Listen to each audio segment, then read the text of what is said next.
네, 안녕하세요. 안녕하십니까. 자, 이제 2015년 1월입니다. 그리고 이제 두 번째 시간인데, 처음 강의 듣는 분들은 이제 뭐 실전 경매 강의라고 해서 듣고 있는데, 결론은 이거 뭐 좀 법적인 용어가 들어가니까 머리가 아프다 그러실 수 있어요. 이제 공인중개사 공부하신 분들은 좀 탄력이 있어서 흡수가 금방 되는데, 또 경매를 하신 분들도 흡수가 금방 될 거예요. 근데 부동산 처음 접하신 분들이 용어도 생소한데 막 그거를 이해한다는 건 실질적으로 쉽지는 않은 부분이기 때문에 저번에 했던 내용은 그래도 우리 경매하는 데 있어서 최소한 알아야 될 거예요. 깊게 들어가려면은 한두 끝도 없거든요. 물론 나중에 이제 어느 정도 수준이 올라오면은 지금은 이제 사주 어떻게 보면 특강식이기 때문에 아웃라인 잡고 기본적인 거, 그 다음에 셀프로 최소한 할 수 있는 소양만 알려드린 거고, 나중에 이제 뭐 케이스 바이 케이스로 가면은 어떤 물건에 대해서 관련 판례도 알아야지 나중에 낙찰로 대응할 수 있는 거, 그거에 대해서 알려드릴 건데, 한 케이스 갖고도 사실 한 테마로 강의 끝낼 수가 있어요. 근데 이제 지금 그렇게 하기에는 수준이 올라오지 않기 때문에 뭐 한 번에서 수준 올라오긴 쉽지는 않고요.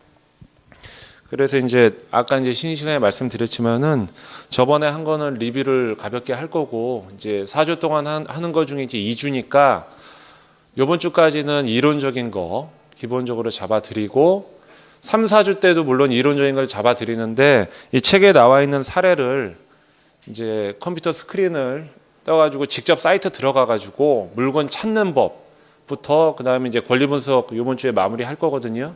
그거 이제 요거 대법원 사이트나 경매 정보지에서 나오는 권리 분석 문제 있는지 없는지 어차피 현장 조사하는 거는 이 탁상에서 할 수 있는 부분이 아니에요. 그리고 이제 현장 조사 가서 이제 밖에 나가서 임장 활동할 때 뭐부터 어떻게 해야 될지를 여기서 말씀드린 거고 또 이제 여기서 우리가 생각할 때는 이 정도를 다 알려드린다 하더라도 현장 가면은 어떻게 해야 될지 깜깜해요, 사실.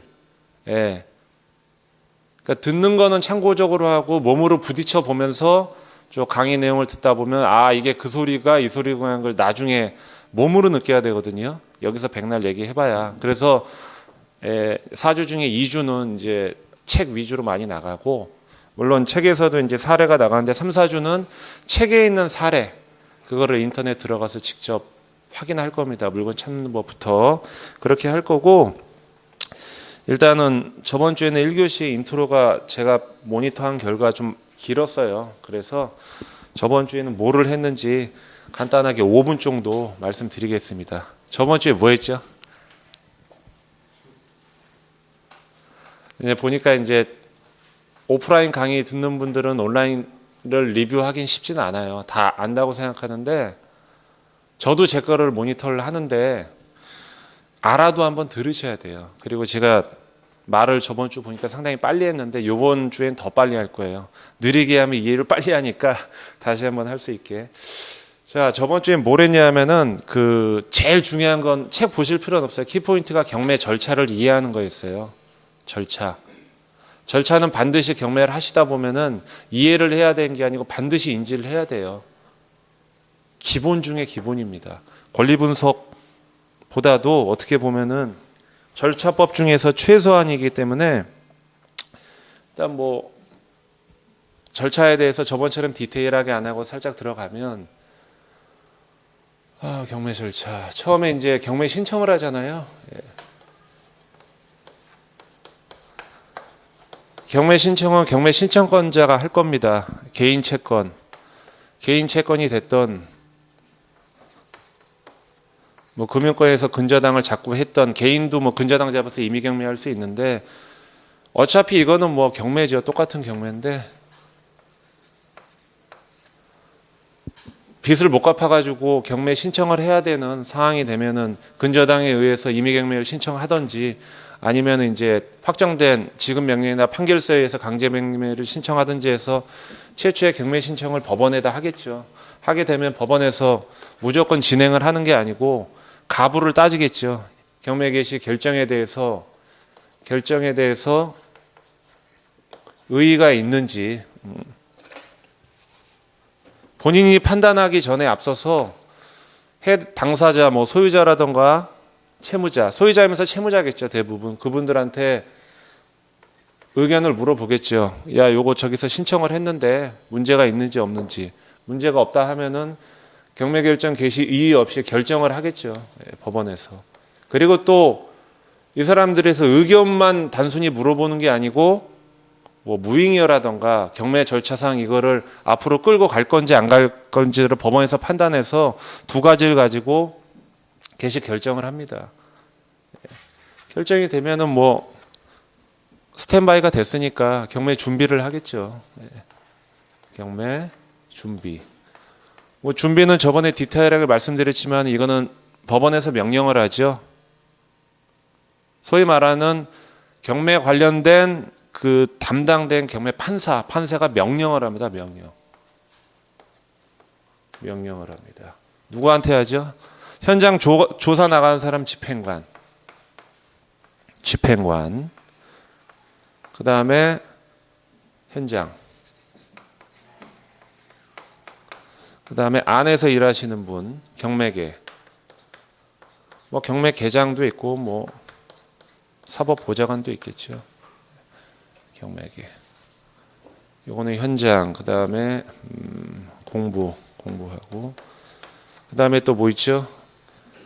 밖에서 나가서 하시는 분, 경매계. 그 다음에 감정평가 기간에 선점을 해서 감정평가 기간에 야, 요거 좀 알아봐. 가격 좀 알아봐라.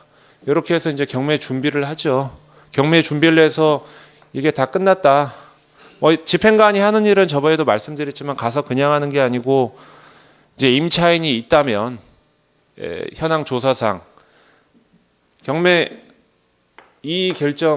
결정할 때 이제 좀 이따 말씀드리겠지만 이분이 이제 뭐 임차인의 보증금이나 임대차 기간이나 등등 또 다른 사항 뭐 그 경매에서 뭐 예를 들어서 뭐 어떤 물건이 포함이 됐는지 안 됐는지 그런 것까지 눈에 보이는 거를 다 확인을 하고 당사자를 만날 경우에는 확인을 하고 없을 경우에는 뭐 동사무소라던가 다른 방법을 통해서 전입세대 열람 그런 방법을 통해서 임차인이라던가 이해관계자, 당사자, 제3점유자를 알 것이고 보증금이나 임차기간을 모르면 모른다고 할 것이고 그 다음에 이제 경매계에서는 이런 걸 꾸미겠죠. 그래서 나와서 이제 진행을 하는데 감정평가는 말 그대로 시세 알아본 사람이고 그 다음에 이제 경매 준비를 하면서 같이 하는 게 뭐 있냐면 경매 준비를 하면서 사실 중간에 있는 건데 배당 요구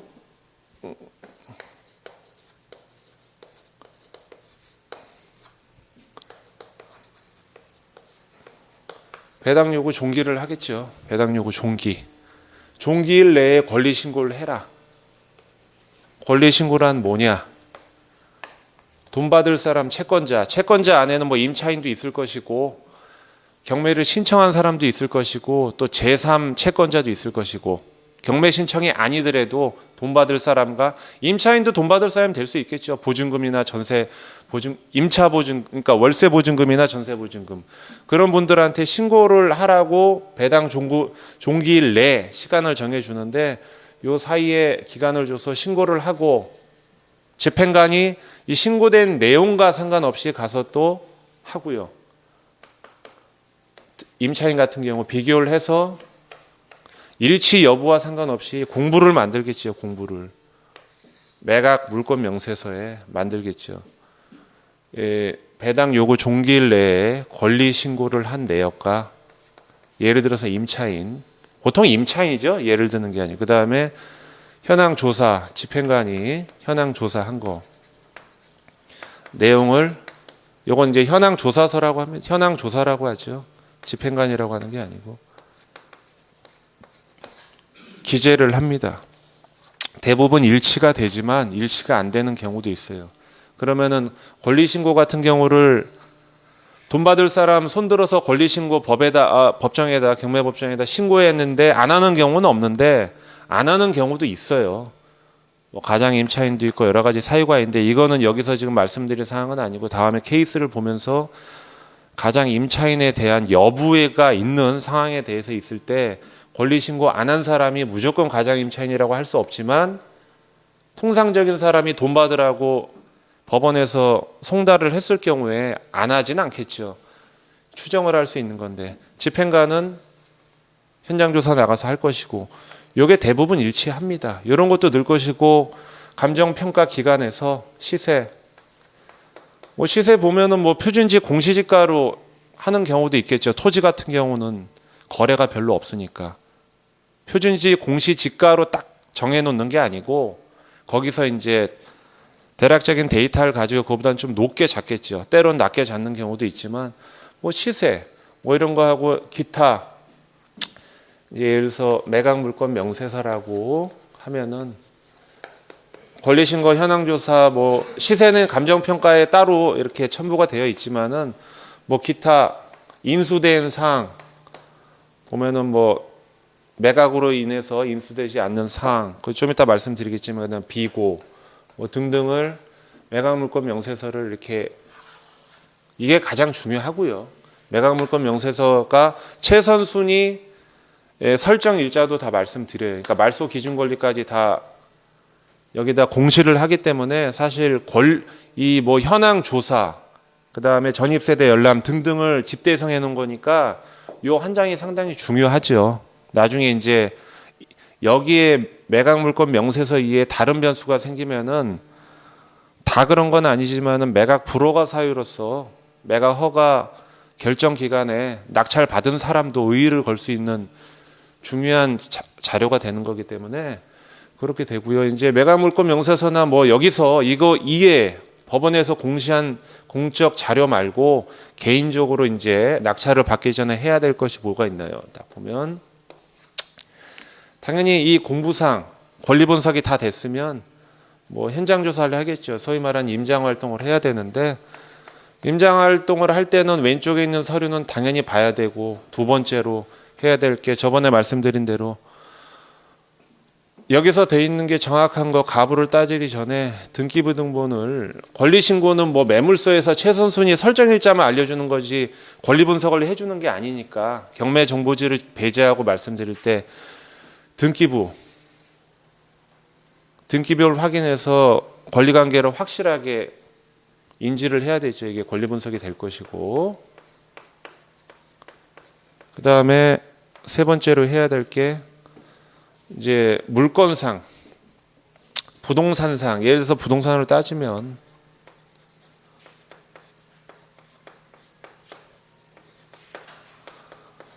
경매 물건 권리상 조사가 끝나면 부동산상의 조사, 실제로 법원에서 공시한 점유자가 현장 갔을 때 안에 집에 있을 때 사람이 일치하는지를 확인을 해야 되거든요. 왜냐하면 이 매각물건 명세서 만드는 시기하고 경매 시장에 나오는 시점이 저번에도 말씀드렸지만은 저희 경매 신청 때부터 여기 나오는 시점이 작게는 6개월, 길게는 1년이 걸려요. 그러면 요 공시되고 날짜 잡히기 전까지 점유자가 바뀔 수도 있겠죠.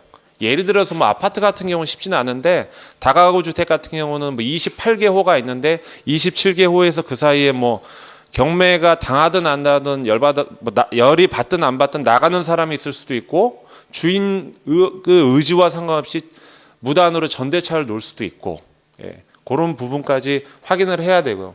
단순히 임차인 분석만 하는 게 아니고 예를 들어서 모텔 같은 거 낙찰받으면은 1998년에 최초 지어졌단 말이에요. 근데 10억짜리를 낙찰을 6억에 받았어요. 추가로 인수할 사항도 없고 어쩌고저쩌고 했는데 되게 좋아했는데 들어갈 돈이 한 5억이 들어가.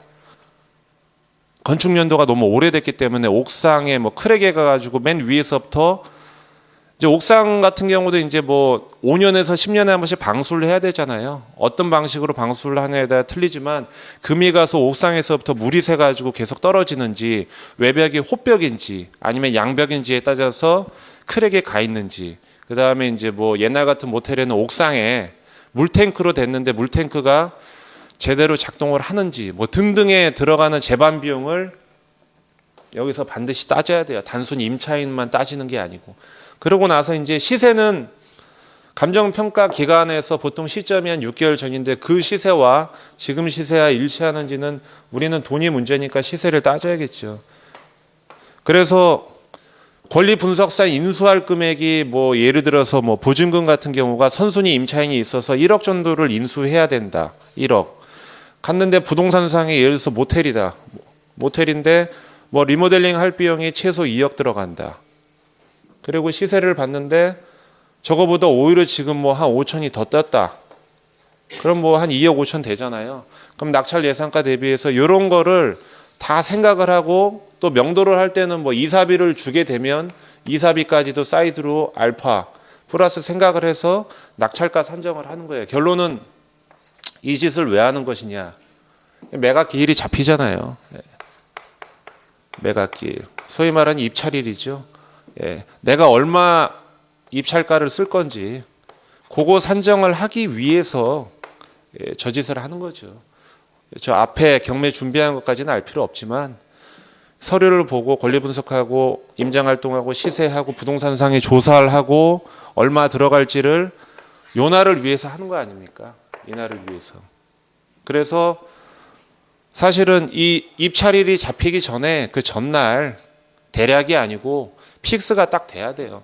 아, 내가 얼마 써야지 감정가 대비해가지고 이 정도 금액으로 입찰을 해야 내가 생각하는 목적 달성과 수익이 날 수 있겠다라는 거를 준비를 하는 거예요. 근데 이제 기본적으로 매각물건 명세서에 권리신고를 할 수 있는 지침을 주지만 현장 조사하고 나발이고 기본적으로 권리 분석을 못하면 첫 단추부터 맛이 가는 거잖아요. 권리 분석은 기본적으로 해놓고 뭘 인수해야 되고 뭐가 소멸되는지 안 상태에서 나머지 현장 가서 하는 거기 때문에 권리 분석을 한다는 거는 어떻게 보면은 쉬우면 쉬울 수도 있는데 10년 경매하시고 50개 낙찰 받으신 분들도 사람이 하는 거니까 눈으로 보면서도 관가하고 있다가 추가로 비용이 발생돼 가지고 잔금을 못 내는 경우가 있기 때문에 경매를 아무리 낙찰 많이 받았다고 해도 정신을 놓으면 안 돼요. 정신을. 현장 가서도 권리 신고한 거 이외에 새로운 또 숨은 권리가 튀어나올 수도 있기 때문에 적은 거든 큰 거든 긴장을 해야 된다고요. 내가 무슨 뭐 부동산 뭐 10년 했고 낙찰 100개 받았는데 다 필요 없어요. 그 물건에 대해서는 초짜예요. 물론 딴 사람보다 빨리빨리 판단이 되겠지만은 경험은 많겠지만은 이 운전하고 똑같아요. 20년 운전하는 사람이 교통사고 더 많이 날 확률이 높아요. 초보보다. 그렇게 생각하시면 되거든요. 그러면 이제 매각기일이 잡히면은 요거는 이제 우리가 낙찰됐다고 생각했을 때 빠르게 왔습니다. 이제 낙찰이라고 최고가 매수인, 최고가 매수인 소위 말해서 이제 낙찰됐다고 그러죠. 최고가 매수인이 되고 나면은 이제 기다리라고 그랬잖아요. 매각 허가 결정 기간, 결정 기간 7일 여기서 여기까지. 결정 기간에는 이 결정에 대한 이의를 법원에서도 물론 서류를 검토하지만은 결정 기간 내에 이의를 결정할 수 있고 결정 기간이 끝나면 확정이 되면은 결정 기간에 이의를 못한 사람은 확정 기간에도 기회를 한번 더 주시죠. 7일 동안 항고를 하든지 공탁금을 걸고 확정에 대해서 문제가 없으면은 대금 지급 기한이 잡히고 그 다음에 대금을 내면 배당표 작성을 법원에서 하겠죠.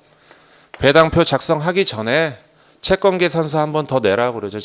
최종적으로 아까 배당 요구 종기일날 네 받을 거 권리 신고하면서 기본적인 거 해준 다음에 돈이 실질적으로 들어오게 되면 보통 채권자 이때 다시 한번 넣거든요. 이때 넣은 게 진성이에요. 돈 들어온 거 가지고 하니까 물론 받을 돈은 정해져 있는데 채권 같은 경우는 뭐 은행에서는 원금은 당연히 받겠죠.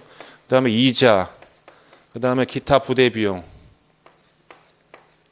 그런 거를 최종적으로 하게 되면 배당 기일이 이제 잡혀요. 돈 받을 사람들 소환할 거 아닙니까?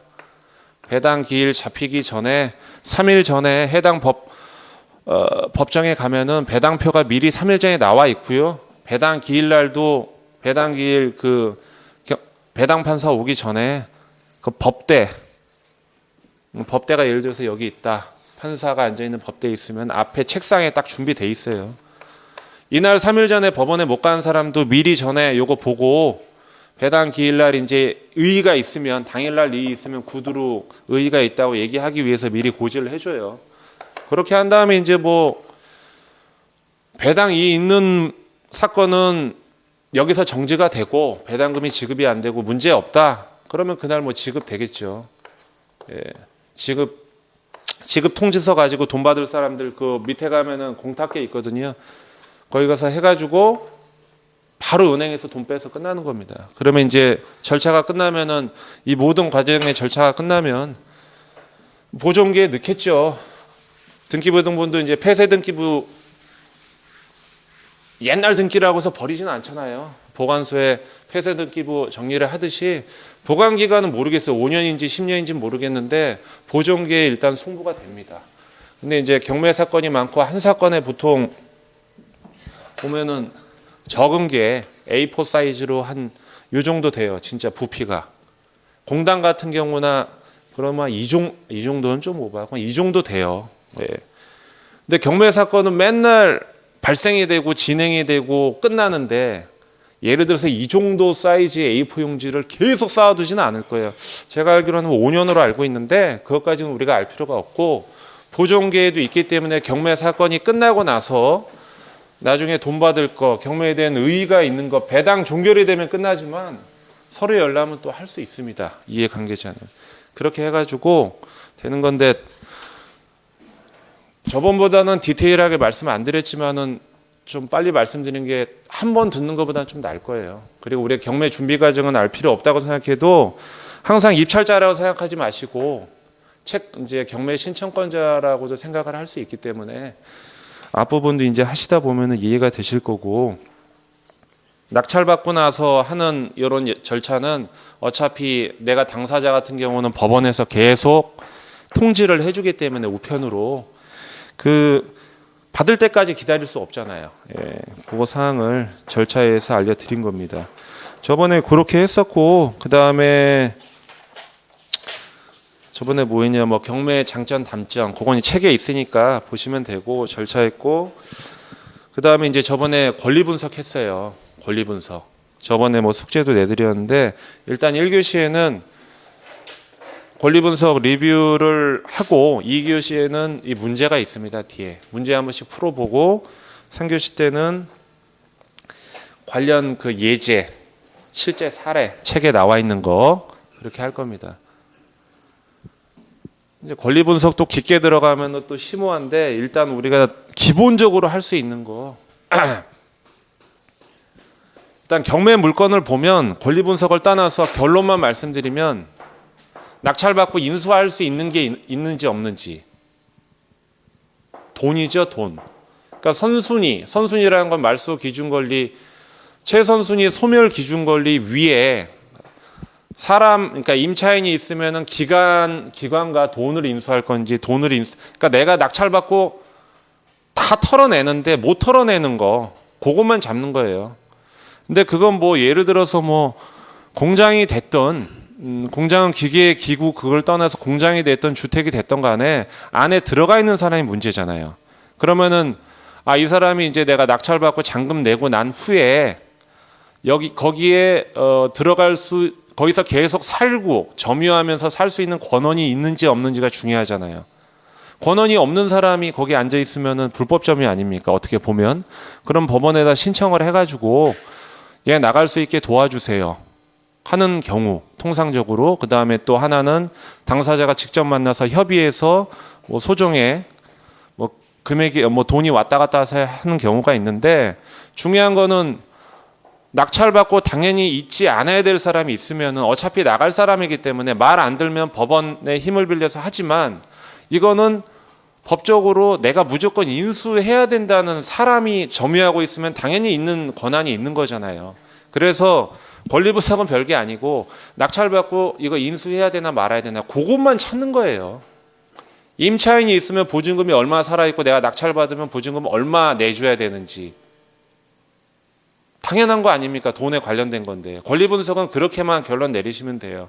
뭐 말소 기준 위에 뭐가 있고 당연히 그것도 중요하겠지만 내가 5월 달에 낙찰을 받았는데 한 9월 정도에 어떤 아파트를 입주를 하고 싶은데 이 사람이 선순위 임차인 보증금 내주는 건 내가 내줄 수 있다. 근데 예를 들어서 배당 요구를 안 해서 계약 기간을 보니까 8월에 내가 들어가고 싶은데 내년 4월까지 계약 기간이 남아있단 말이에요. 그 사람이. 그러면은 보증금은 4월 이후에 나갈 때 돈을 당연히 내주겠죠. 낙찰자가 내주지만 4월 달까지는 내가 그 집에 들어가질 못한단 말이에요. 기간적인 손해. 예. 그러니까 기간과 돈. 근데 기간 같은 경우도 어떻게 하다 보면은 조율할 수 있어요. 할 수 있는데 뭐 조율할 수도 있고 살겠다고 하는 사람도 있겠지만 기간은 막말로 기다리면 되는데 돈은 되돌릴 수 없기 때문에 내가 얼마 추가로 돈이 들어가야 되는지가 권리 분석의 시작이다 끝입니다. 예.